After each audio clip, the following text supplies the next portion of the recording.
IVF చికిత్సలో 25% భారీ discount, free doctor consultation, free ultrasound scan, logo launch, Andro max advanced male infertility centre ను కూడా ప్రారంభించారు.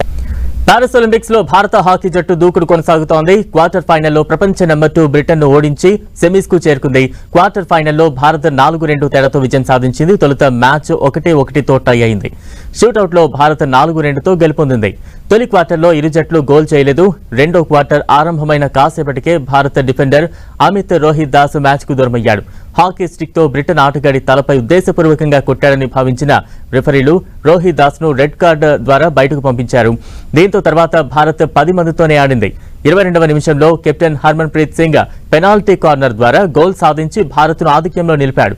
27వ నిమిషంలో మోర్టన్ లీ గోల్ చేయడంతో స్కోర్ సమమైంది. తర్వాత 2 క్వార్టర్స్ లో ఇరు జట్లు గోల్ చేయలేకపోయాయి.